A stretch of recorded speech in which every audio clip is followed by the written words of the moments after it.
I decided to look for people that wanted to buy insurance instead of selling them insurance. And that's what led me to build an online quoting system for websites. So when someone searched for a life insurance quote, they found my website. They'd run a quote, they'd pretty much almost apply for the policy themselves. I'd get them on the phone, it was a lay down sale.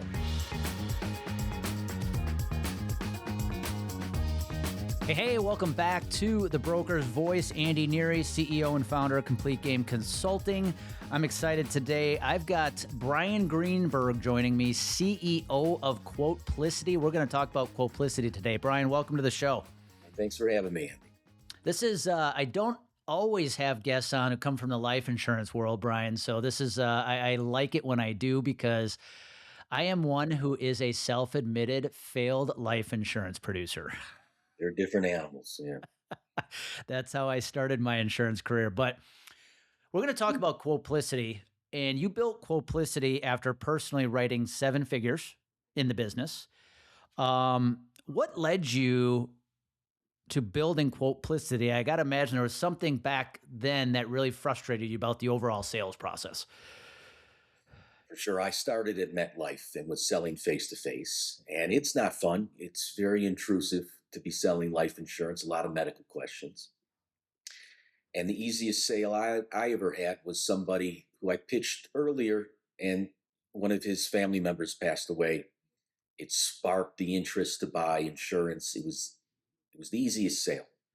So I decided to look for people that wanted to buy insurance instead of selling them insurance. And that's what led me to build an online quoting system for websites. And for over a decade, I was one of the top websites on Google. So when someone searched for a life insurance quote, they found my website. They'd run a quote, they'd pretty much almost apply for the policy themselves. I'd get them on the phone, it was a lay down sale. And the customers were happy. I had thousands of reviews. It was just a great way to sell insurance. That is awesome. So I'm going to admit my own ignorance maybe a little bit. So the tool was really directed at the end consumer who wanted to apply for life insurance. Yeah, most of the quoters were for agents. This was for a consumer. Yeah, no, that's great. Right. My goal was to answer questions. So I showed them 50 different companies and everything about the companies, brochures, everything. You said something that I thought was really important too, which was this was finding people who wanted to buy versus you trying to sell it. And Yeah. I think that's a very important shift. I think when personally, I told you I was a failed life insurance salesman. I think one reason I failed, it was in my early 20s. It's a product you don't technically have to have, right? Right. And I think that's where I struggle was finding that pain of getting them to the point that for them to realize they had to have it. And looking back now, I probably would have done it a lot differently back then. But having a tool like this, where an end consumer who is searching can just come and apply. What did that do? Like, what was there an aha moment when you created that, when you saw what kind of results it was creating? Oh, absolutely. It was, I was one of the first guys to do it. So it was like a money fountain. It's amazing how many people were going through so much of the process. It was awesome. And no one was, the agents I would hire to sell it, they loved it too, because it was Yeah. the easiest sales they ever had. Now, point of clarity. I believe you are offering this through life agents today. Is that correct? Right. Yeah. I sold the agency. Okay. They had a nice exit. They left me with all the software that I built, and I've spent millions developing this quoting software. So took some time off and decided to start a new company called Quoteplicity, kind of quotes and simplicity combined. And all the agencies can use the whole system that I've built. That's great. That's great. Why do you think, I look at all the agents and agencies we serve today at Complete Game Consulting, and you get a mix of people who sell commercial insurance, health insurance, life insurance, DI, personal lines, you name it. Why do you feel like life insurance is still one of the most under-leveraged insurance solutions inside agencies today? Few things. First, I don't think agents like selling it. It could be a very long sales process. Number two, it's not like, they legally have to get it, like you said, and only certain things will spark it, right? So whether they buy a house or have a kid or get married or know somebody that passed away. So when that happens, you have to be front of mind for these people. And for some reason, I don't know why, but P&C agents, commercial agents, they don't put on their websites a link to run a quote. They don't put, I don't want to put things, but they don't always include it in their signature that they even offer this. So I think a lot of people, number one, they don't like selling, and two, they don't even let people know that it's an option. Yeah. Yeah, I think most of the time the reason it's not being sold is it's not being talked about. That as well, yeah. Yeah, And it could be a lot easier than people think. yeah, I look at most of my career was spent selling health insurance and a little bit of commercial. And there you're dealing with something they have to have, right? If they're a business. And so you're really trying to sell something they already have and have to have, where life insurance, disability insurance, very different sale. They don't have to have it. So you got to find that pain point to convince them why they need it. And now that I am saying Yeah. this all out loud, it was pretty genius what you did back in the day when you built the tool to say, hey, I'm not going to go chase people down. I'm just going to create a landing spot for people looking for it. Right. But you don't need to create the need for Yeah. life insurance. It Yeah. happens naturally, and it's very hard to force it. Where does, when you think about the process of buying life insurance, right? Quoting, applications, medical, all the stuff that can go into applying for life insurance. Where do you think momentum tends to die in that process? Because it's just kind of like collecting health information in the health insurance side. And within Quoteplicity, is there anything you're doing there to help kind of speed up that path from, call it, interest to final application? Sure. The momentum usually fades after someone runs a quote Mhm. because they'll go online and they'll run a quote on my website and then they'll go to someone else's website. They get confused. They get, a general idea of pricing. And then, interest just changes from day to day. So after that, if you don't keep in touch with them, then they're gone. All right. Mhm. That's why in my system, we save the quote so they could always go back to a link and view it again. So we have automations that just continually invite them just to, hey, very low pressure. Here's a link back to the quote. Here's a health questionnaire. Here's my calendar. If you have any questions, the point being very low pressure, which makes it a lot easier for the life insurance that agents that do it only that's it, and also for P&C agents, RIAs, and commercial guys.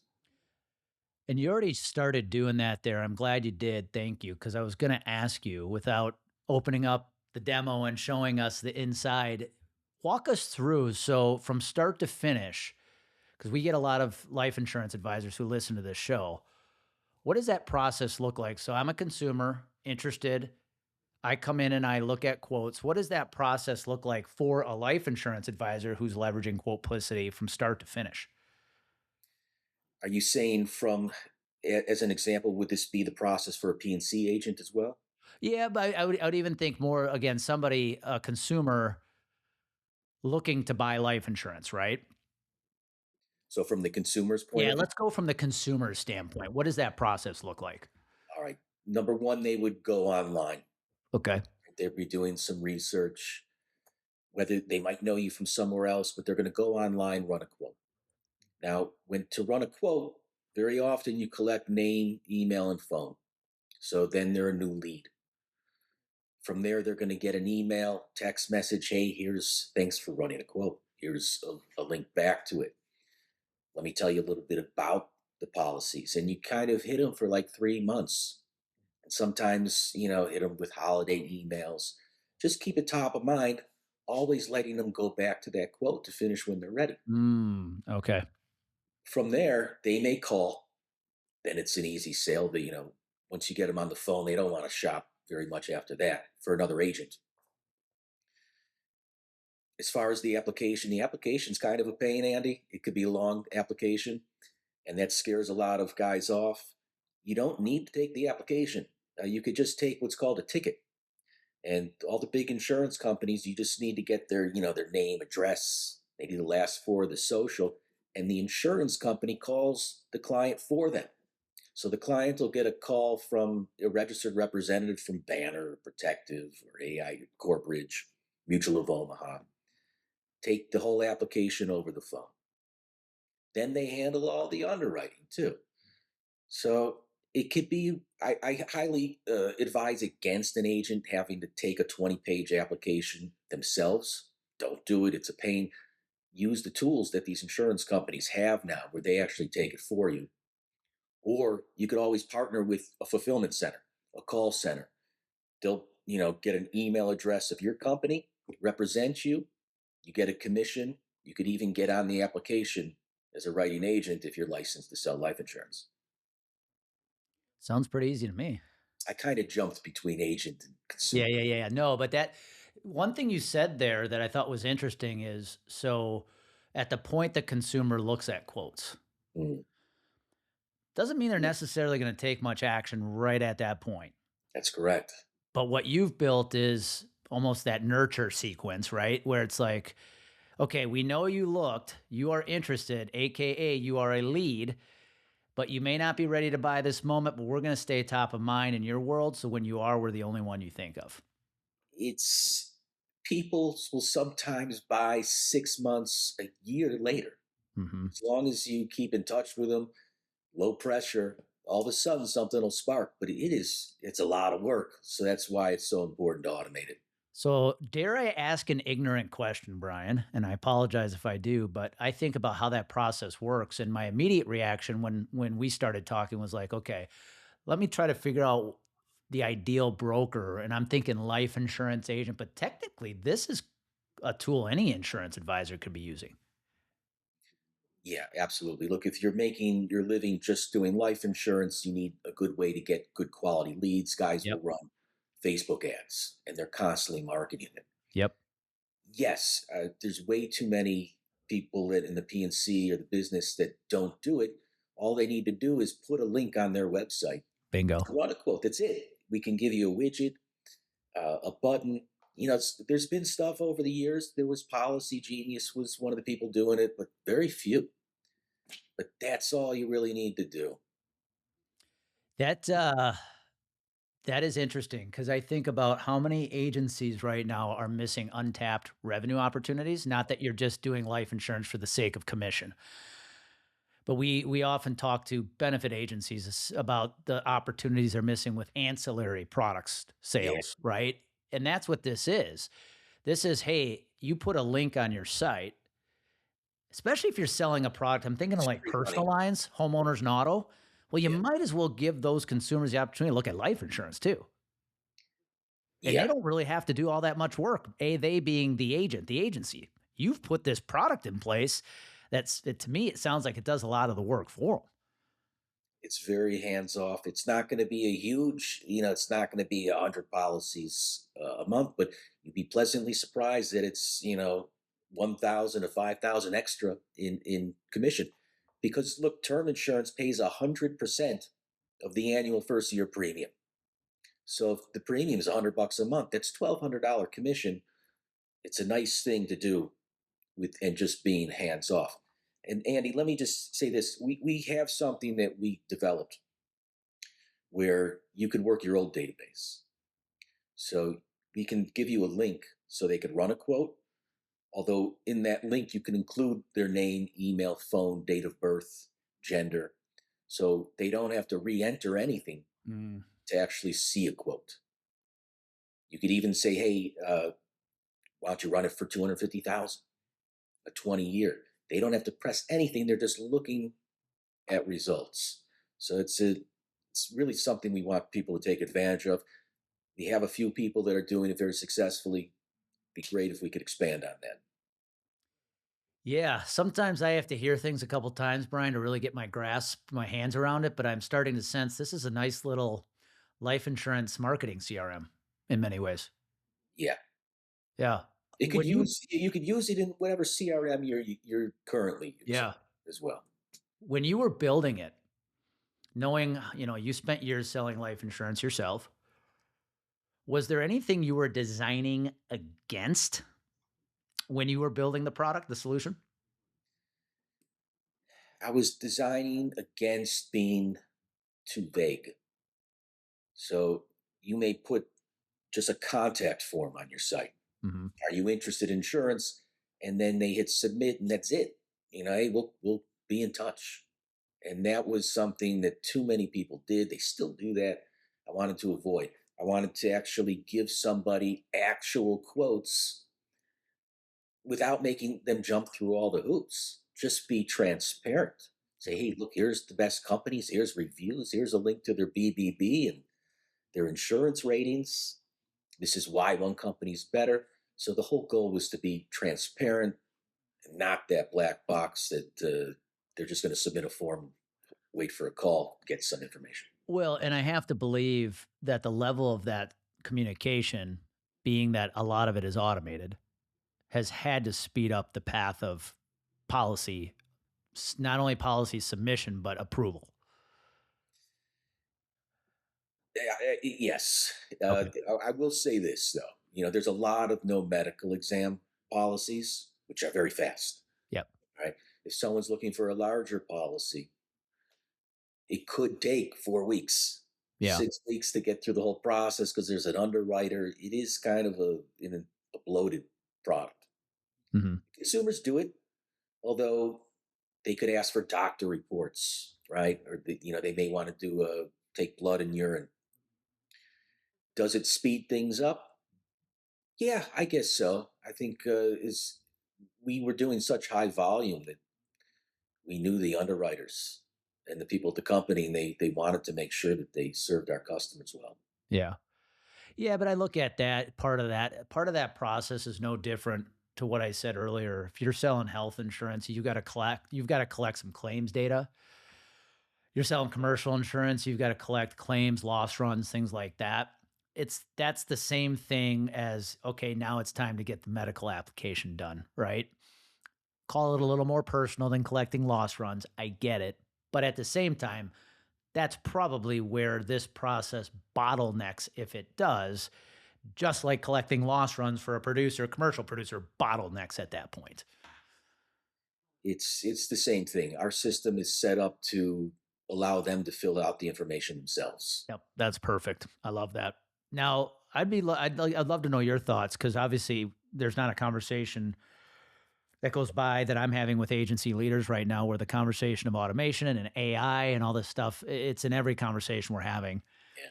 I got to believe there's a component of AI inside your tool, but a lot of people are still preaching, but yeah, the more you automate and the more you put AI in, the less human and you're losing that personalization. Yeah, I agree, but I'd love to hear from you. I got to believe you're still proving the results that automation, even if it does take away a little personalization, which I would disagree it actually does, you still can't sit on your laurels and think we're going to avoid automation because we don't want to lose the human touch. Right. One of the things we like to do is populate people's CRMs with a lot of data. So Mhm. everything we collect flows through. So when you send an automation, the AI or your text or your templates, they're going to know when they apply. Hey, you ran a quote on this day.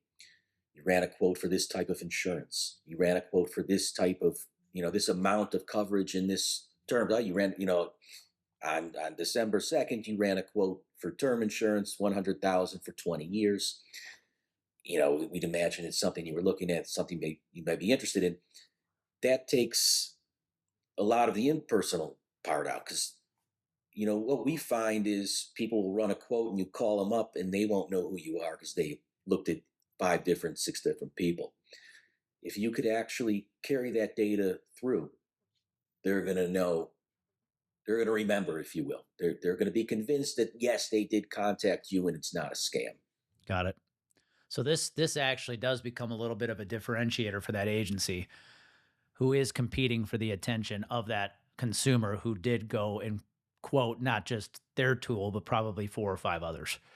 Right? It's Yeah. not. It's not so cold. It's not. Hey, are Yeah. you interested in buying Yeah. insurance? It's more of a Let's pivot the conversation now to the agencies who should be using this. And I know we talked about it a little bit before, but when you look at the agencies that are leveraging a tool like this, my first question would be, when agencies are implementing a tech solution like Quoteplicity, where do you often see agencies making the mistake in implementing tech? Number one, they're not getting it on their website. They kind of sign up for it and they have it, although they're not making it prominent. I think you need to make a page on your website for life insurance and get it there. I think also people are not putting it in their signature. So you could have the great tech, all right, but if you don't get a customer to see it, it's not going to do anything for you. It's very much like being on the second page of Google. Your office great service, but nobody knows. So you have to get your web guy. All right, this is a web-based service. You know, you so yeah, you got to get it on your digital material. Yeah. Um, it's a great simple way of saying, I think what I see a lot of agencies making the mistake with tech is they buy it, buy into it, and then not ever leverage it to its fullest capacity. You can't use tech nobody can see. Right. You have to actually put it where people can use it. So, who is defined? Oh, go ahead. No, no, go ahead, Okay. Andy. I was going to say, who is the ideal um, agency? What does the ideal agency look like for you? When you look at who you are, who is implementing Quoteplicity to its fullest extent, what does that agency typically look like? You want to know the life insurance side? Let's start with the life insurance side. Yeah. Life insurance side is we have a lot of call centers that just Okay. generate a lot of leads. There's a big market here for buying leads, but leads are expensive. So if you could figure out how to generate them yourselves, you're saving 50, 60% on the lead generation. So guys are using my system to run Facebook ads or Google ads, Instagram, YouTube ads, and starting them off with the quote because the quote is the first step in getting somebody down the line of buying an insurance policy. Those guys are running, up to hundreds of leads a day, getting them into a CRM system. A lot of them are using Go High Level Hmm. and putting them into something where they get text messages, voicemail drops, emails, all constantly trying to get them to take some sort of call to action. And the best guys are the guys that follow up for like a year. They don't even need to call, but text message. It's amazing. The best agents are really good at text messaging. Very low pressure, but they'll put a picture of themselves in the text string. I don't know. It's just some really cool stuff. Well, I think what you're getting at too there is how many advisors quit after the first try, right? Somebody shows interest in a quote, they follow up with a phone call, and then that is the extent to which they engage with that potential buyer. The key word is persistency, right? What you said is you have some agents who will continue following up for up to a year Right. from that first point of contact Yeah.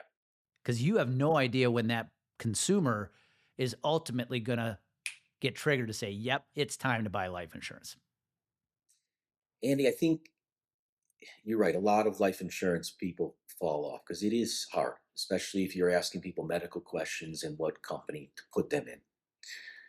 I would highly recommend a partnership with another agent or a fulfillment center that if someone is interested in, great, I'll have this guy call you.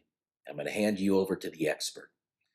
I I don't really encourage you guys to dive too deep into the life insurance rabbit hole because there's too many companies and the underwriting it is it's difficult. I think most agents fall off because they don't know how to qualify somebody. We're field underwriters. So yeah, the partnerships are out there now. Yeah. They haven't always been, but they are now.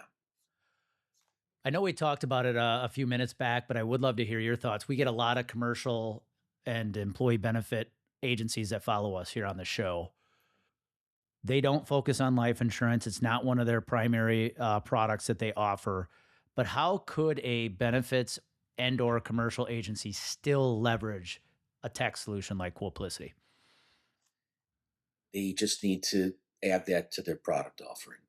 It may not be a huge, it's not going to be your main money driver, although you're going to capture those customers and it's going to be a nice little free money, mailbox money, if you Mhm. will, coming in. There's another, it's the relationships in this business. So let's say you have a commercial guy and you have the business owners. The business owners are very wealthy. All right. You could refer them to an expert that could sell them, $1 million policy. And as the agent, though, I want to be very clear, the agent, you as the referring person, gets 70%, and the guy selling it gets 30%. That's how bad these guys want the commissions. That's what's going on in the market right now. So, an overfunded indexed universal life policy, a zero debt type of policy, people where they use life insurance for tax advantages. Mhm. I would encourage people just to have those referrals lined up. Yeah. It's a revenue opportunity inside those agencies, and all they've gotta do is essentially add the Quoteplicity link to their website. Correct. Get them started. And Yeah. and look, that term policy may lead to a much bigger sale too. So you don't know it, you could be sitting on a couple $100,000 commission, especially if you're dealing with large business owners. Yep. Well, that's my point. I think where I was trying to go there is we look at a lot of agencies who are a Right. hybrid of commercial benefits, personal lines. What are they doing? They're working with business owners. Yeah. And the business owners have provided them, have hired them for the commercial insurance. They've hired them for the benefits. They probably have their homeowners and their toys with the agency. Agencies are missing that opportunity to have the life insurance with them too. Oh, my mouth is watering on that. All right. To get a referral from someone like that is would be awesome. But it is, this is why it's such an overlooked opportunity. It's, again, going back to what you said at the beginning of the show. This isn't just about, hey, can I sell life insurance to somebody? It's about how do we show up when they're looking to buy? Yeah. And if you've got business executives that have already trusted you enough to give them everything in their life, their commercial insurance, their health insurance, Huge. house, cars, wouldn't it just make sense to have the life insurance with you too? Yeah. Or have someone you could refer to. So, well, if somebody's listening in and this sparked them, Brian, to go, all right, I need to know more about this. I need to see a demo of this. What does this look like? What are the best ways to follow you or reach out to you? Go to quoteplicity.com, kind of a play on quote and simplicity. Right on the website, you could run a live demo. You can go through as a consumer what it looks like. I think if you do that, you're going to really get a good picture about how you can leverage it and how you could use it and allow your customers to use it. From there, yeah, we offer several partnerships so where you could be hands off if you want. So you don't have to have a pushy sales process. So kind of we're very interested in targeting your your listeners, your PNC, your commercial guys. Uh, it's a nice opportunity. Yeah, just run a demo. You'll see. Yeah. Yeah, if you're looking, hey, if you run an agency, you're looking for another potential revenue stream that doesn't require a lot of work, but could do some good for those executives you do business with. You might as well, you should be taking a look at Quoteplicity. Yeah, you don't want to lose them. You don't want them Yeah. going to another life insurance Just agent. creates more stickiness. We Yeah, we talk about this all the time. We do content for a retirement team right now, and that's their biggest argument. You're an employee benefits producer, and all you focus on is employee benefits. But if the competitor has the retirement, yes, you're exactly. opening the door for them to talk about the benefits. Right, Same thing with life insurance. right. If somebody else has their life insurance and they also offer products you do, that is opening the door for them to have a conversation and take business away from you. Andy, I got to ask. Do you have relationships with mortgage brokers? Usually, yes, right? Yep. You have to, but for some reason, life insurance is overlooked, and it should Yeah, not I be. agree. I agree. It could cost you the client Well, Brian, this has been a pleasure, man. as well. Thank you for taking the time. If you're tuning into this show, Well, whether your agency already does sell life insurance or again, you're looking for an opportunity to create some more client stickiness, we're going to put the contact info for Brian and Quoteplicity in the show notes. Check them out. This could be a tool that requires nothing more than you to put a link on your website and it could create some opportunity for your agency and even more stickiness with your most valued clients. So, Brian, thank you again. Thank you. For everybody else, Brian Greenberg, CEO, Quoteplicity. Be good.